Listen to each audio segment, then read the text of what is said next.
Hey there, welcome. My name is Jessica Buchanan, and I'm a New York Times bestselling author, professional speaker, and founder of Soul Speak Press, a non-traditional publishing company created for women who've been through something, now they know something, and they can teach us something. In Her Words is a podcast designed to support aspiring memoir authors on their writing and publishing journey. It's hard work, this writing and publishing stuff, and I want to empower you with encouragement and information so you can keep sharing your truth. So grab your coffee, your notebook, find a quiet space, and let's dive in. Well, hey everybody, welcome back to another episode of In Her Words. It's just me today, so I hope that isn't disappointing. But I have I don't know, I'm feeling a little bit reflective today, but I also, I like to give you concrete advice or suggestions or tips to help you on your writing and your memoir writing and your publishing journey. But I've been thinking a lot about like what's next for me as so How to Survive Survival has launched itself out into the world, and I still have a few more speaking events to promote it coming up, and I have a couple of podcast opportunities, some like bigger in-person kind of events to promote it. And then, I think by the time the beginning of 2026 rolls around, of course, we're going to be shifting gears to deserts to mountaintops out of the ashes. We have 20 beautifully written chapters for that book that is coming out January 25th, 2026. And if you're in the Northern Virginia area, I'd love to have you come and join us for our launch party that's going to be held on January 31st at Elaine's in Old Town Alexandria. From 2 to 5, we're doing something a little bit different this year. And more information to come on that. I'd love to see you there and have you meet all of these spectacular authors. We even have one who's bringing her family in from Australia to celebrate her out of the ashes experience in her writing journey. One of the things I have been noticing, and I notice this a lot, and this is very, I think, a constant in the conversations that I have with prospective authors. And it's not like I can, easily categorize. We've got memoir authors who are completely healed and belong in this box, and then we have authors who are like sort of healed, and then we have the still bleeding authors. It's not like that, right? We know that healing is not a linear process. It is not a straightforward journey. It is very winding, and it has lots of surprising nooks and crannies and crevices that I'm still, 13 years out from my whole ordeal, I'm still working through, muddling my way through, even sometimes. But one thing I do hear quite often. And the circumstances that I'm thinking of specifically right now are because we're taking submissions for our new series of the anthologies, I'm Still Here. Our journey to wholeness in the oh wait. I'm gonna have to look up that the subtitle because I keep messing it up. I'm mixing it up with another anthology that we've done. Anyway, let's just keep it with I'm Still Here. And I've had some wonderful conversations with prospective authors who've reached out and have tremendous stories of overcoming and highlighting the fact that yes, they are still here in the wake of surviving survival. Um, but then they'll think about it and they'll circle back around to me and say, you know what, I'm just not ready. I don't think I'm ready to write about this. And I am always going to be the first person to applaud an author who comes back around to me and says, I don't think I'm ready to do this yet. I am never going to be the person who tries to convince you that you are. I think that that is absolutely just gross. And to try, for the sake of my business or my projects, to try to convince people that they're ready when they're not. I would never, ever do that. And I very, very openly condemn anybody who does. So if you're listening to this and you feel like you've talked to a publisher or an editor, whoever, your dog, and they have tried to pressure you into writing or sharing your story and you're just not ready, do not listen to them. They're wrong. You will know when you're ready. Now, they're like, how do we know? Are we going to get some sort of sign, some sort of like, angel coming visiting us in the middle of the night, and giving us a sign and telling us, you're go forth and speak your truth and share your story. You're ready. No, probably not. Some of us receive signs and wonders. I'm a signs and wonders girl, man, all the way. I think it's because I was raised in church. And so when I am grappling with something, I'm always asking God to send me a message or a sign. And I don't get them that often, but every once in a while when it's really important. Anyway, so maybe though, maybe listening to this episode is exactly what you need, and because you've been grappling with that decision, like, am I ready to share what I've been through, what I know now, and what I can teach you as the reader. So, there's a quote that I often share in our memoir writing courses that we incorporate into our anthology experiences, and it's originally by Nadia Boltz-Weber, who's the super cool. She's I think her Instagram handle is the Sarcastic Lutheran, so she's like a Lutheran minister. Um, and she's very cool. She's all tatted up, and she aesthetically looks very alternative. But I think I first ran across this because Glennon Doyle was like quoting her. And she says, "Write from your scars, not your wounds, because writing from an open wound can feel like bleeding on the page.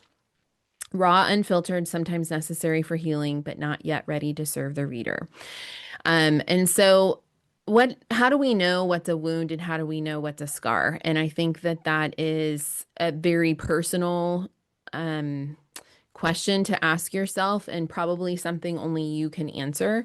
But I do have a couple of things for you to maybe think about, and you could perhaps hold those up into the light and see how they compare to your situation or your circumstances. I remember when I was rehearsing for my TEDx talk. This was back in 2020 when we all were stuck at home for the pandemic, and I had nothing better to do besides write a TED talk and rehearse the crap out of it, which I did.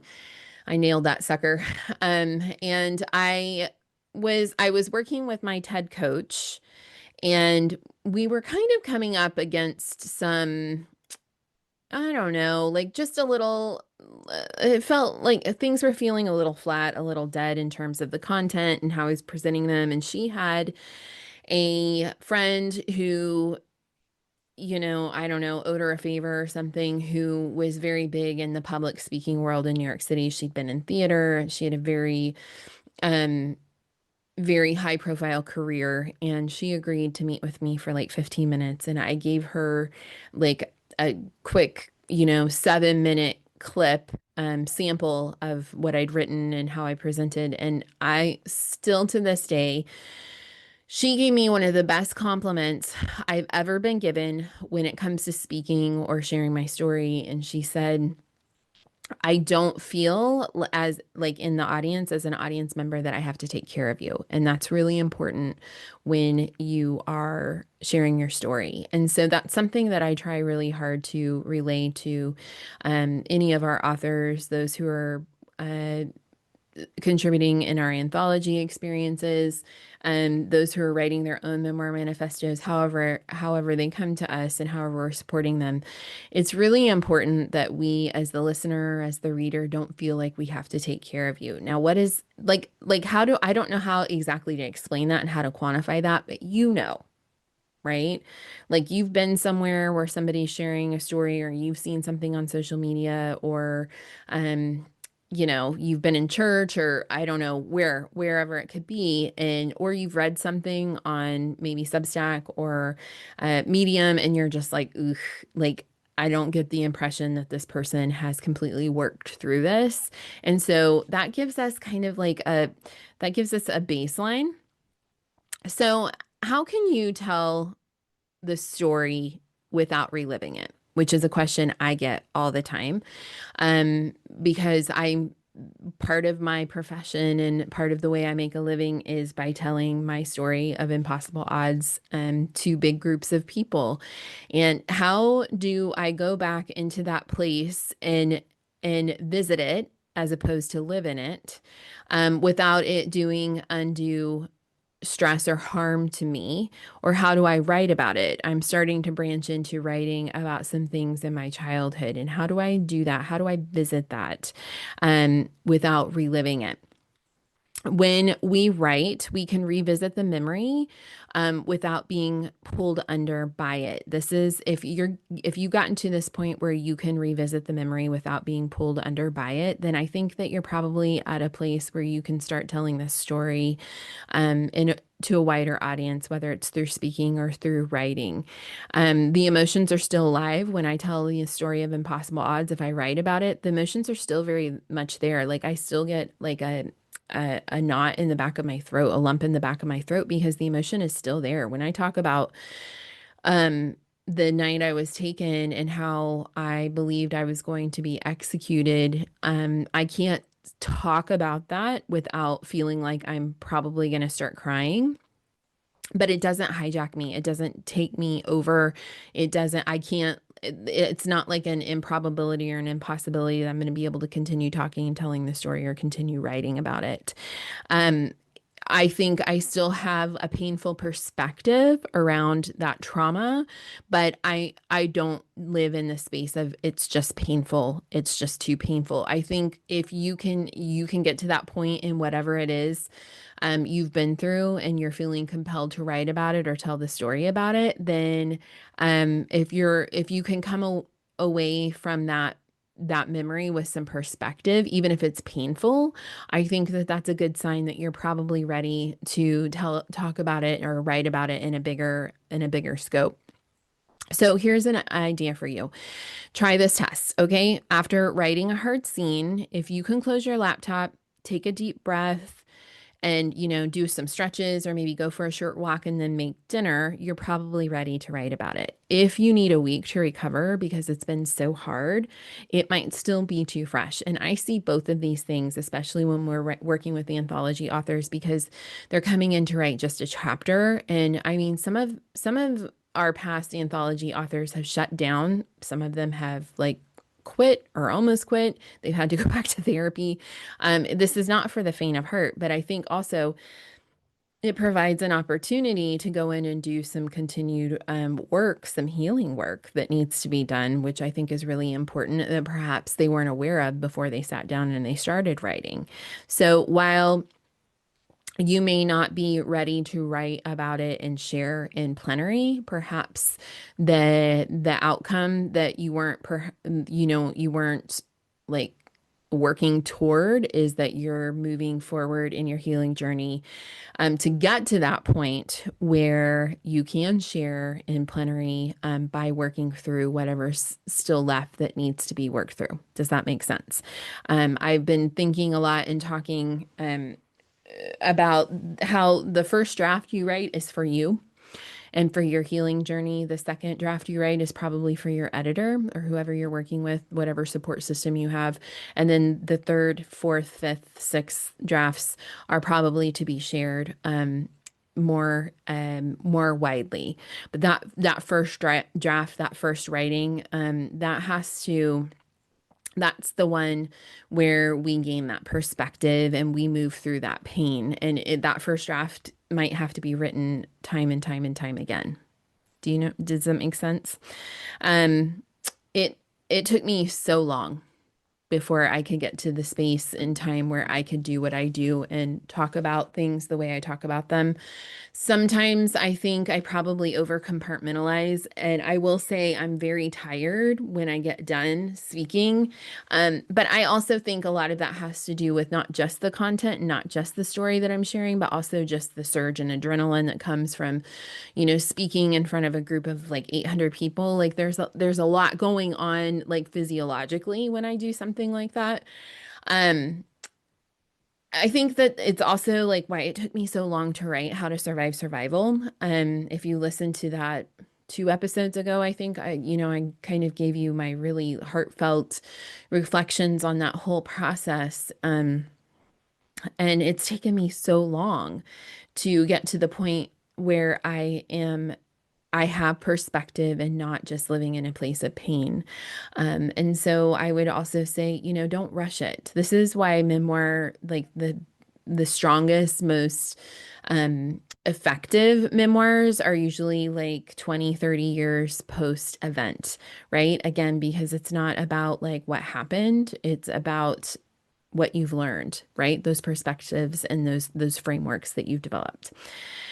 So to my point, it's about knowing the meaning beneath the moment. The most powerful memoirs aren't just about what happened, they're about what it meant to you then and what it means to you now. You've done the inner work to understand how the experience shaped you, what it taught you, and how it changed your worldview. It takes a really long time to figure that out. You can't just survive a trauma and then turn around and be like, oh, this changed my worldview and I know who I am now and I know what my purpose is and I'm going to tell this story. No, it takes so long, which is so frustrating if you are a person who wants to turn your pain into meaningful contribution for the world. Um, you have to do the inner work to understand that experience. When you can articulate the why behind your story, not just the what happened, you're ready to write something that resonates. Once again, we're focused and dedicated and committed to memoir manifesto, not nonfiction narratives. Impossible Odds was a nonfiction narrative, as far as I'm concerned, with a little bit of memoir sprinkled in. My memoir, I feel like that it feels most meaningful to me, actually, is what I've contributed in the anthologies, Deserts to Mountaintops. 4 different stories that relate to my kidnapping experience and the rescue, through like different perspectives and different learnings and different sub themes. And I'm, for one, really proud of myself for having done that work and been able to to extract those from my story. And so here's a prompt for you. Okay, what do you know now that you didn't know then? That's where the wisdom lies. So think about the experience that you want to write about. What do you know now that you didn't know then? What do you know now about yourself? It was interesting because I just got a message from one of my authors. She left me a voice note, and she had been listening to a podcast interview that I was on, um, like last week. And one of the things that we talked about, the podcast host and I, and the podcast episode, it's called In the Rough with Angie, and I'll ask Mika to put the link in here in the show notes so that you can access it if you want. Um, but one of the things we talked about was how I came to this realization during the kidnapping that while I definitely didn't want to be there, I realized like halfway through that I was actually a lot tougher than I had ever given myself credit for. And it came through in this story where I talk about how I would say all the time, like, I'm not this girl who can like do this. There are plenty of women that I worked with that were tough and ex-military and probably wouldn't mind having the street cred of being the person who'd been kidnapped. That was not me. That was not what I wanted. I didn't need that. I felt very validated in my own skills and abilities at work as the creative, loud American who was overly emotional. I was happy to fill that role and attach to the identity. I did not need to be the survivor of a kidnapping. I did not need to be tough. I wasn't trying to prove anything. But then I woke up one morning and I looked around and I realized I was doing it. And I was like, damn, I am that girl, actually. And you know what? I'm an effing badass. I didn't say that, the F word on the podcast, but I can say it on mine. Um, and so she messaged me and was like, that totally resonated with me because while I have never been kidnapped, she is a cancer survivor and she survived a lot of different things. And she's like, that really resonated with me because I can think of a couple of times in my life where I looked up and I looked around and I thought, you know what? I'm doing it. I'm surviving this. And I'm not just surviving it, I'm thriving in it despite all odds. And so that's one of those reflections, right? That took me a little time to be able to articulate because I had to get to that place of healing. And so that I could convey that message, something that like resonates. Okay, so here's a big one. All right, and I'd love to hear your thoughts on this. When you get to a point where you're writing to serve, not to seek, then I would say it's time for you to share in a bigger context. So when your intention shifts from, I need to get this out, that's draft one, to, I want to help someone else feel less alone and I need some developmental editing, draft two, then I think the writing changes, right? So I find this conflict, if you will, a lot when I'm working with writers, because I don't want to censor them, right? I can think of one writer in particular. I'm not going to give too many distinguishing details, but she was sharing about a very traumatic event, and it felt too, what word do I want to use?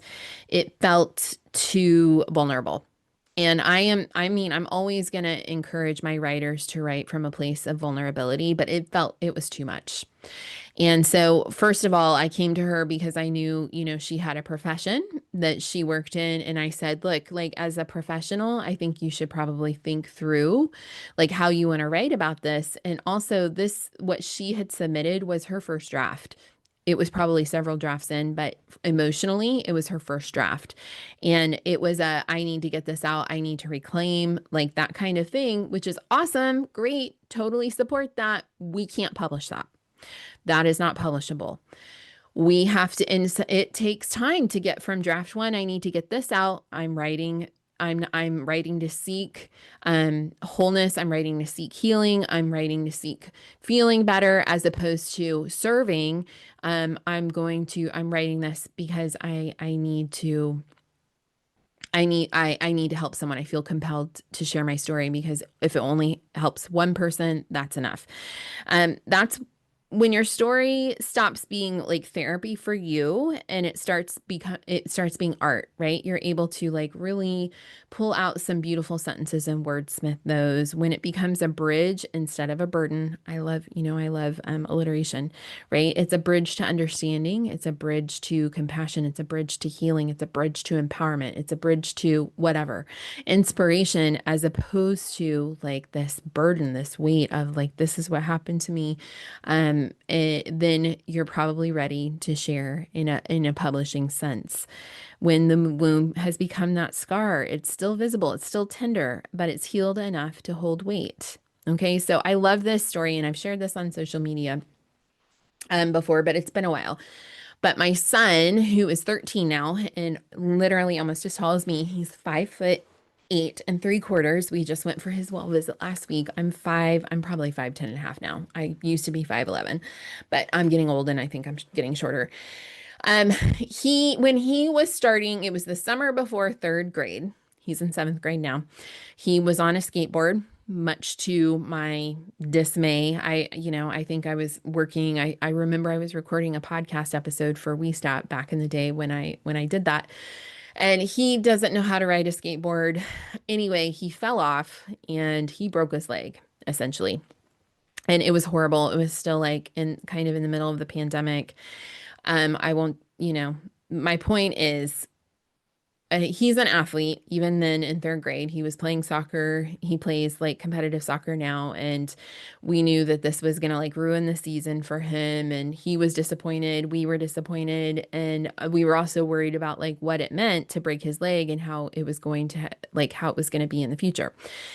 For him. And the doctor said something so profound to me about his leg. And he said, especially when kids are younger and they break a bone, it heals, if it's been set up correctly and it's been treated, and it often heals in the place where it was broken much more stronger than it was originally because it's been stressed and it has had to scar over.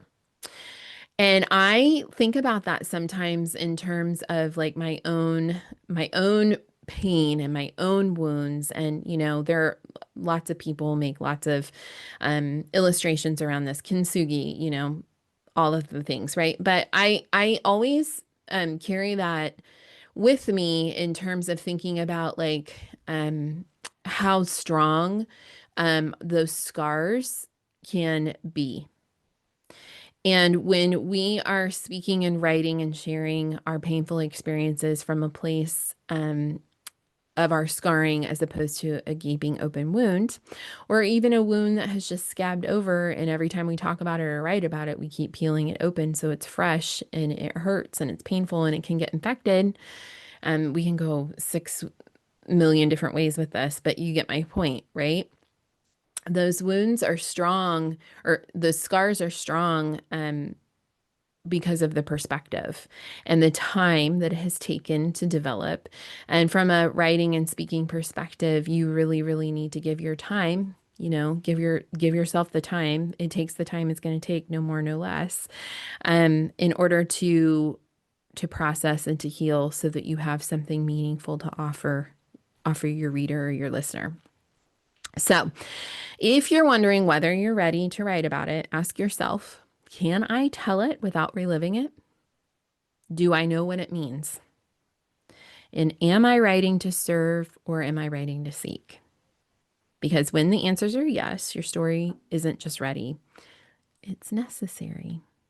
So, that is my message for you today.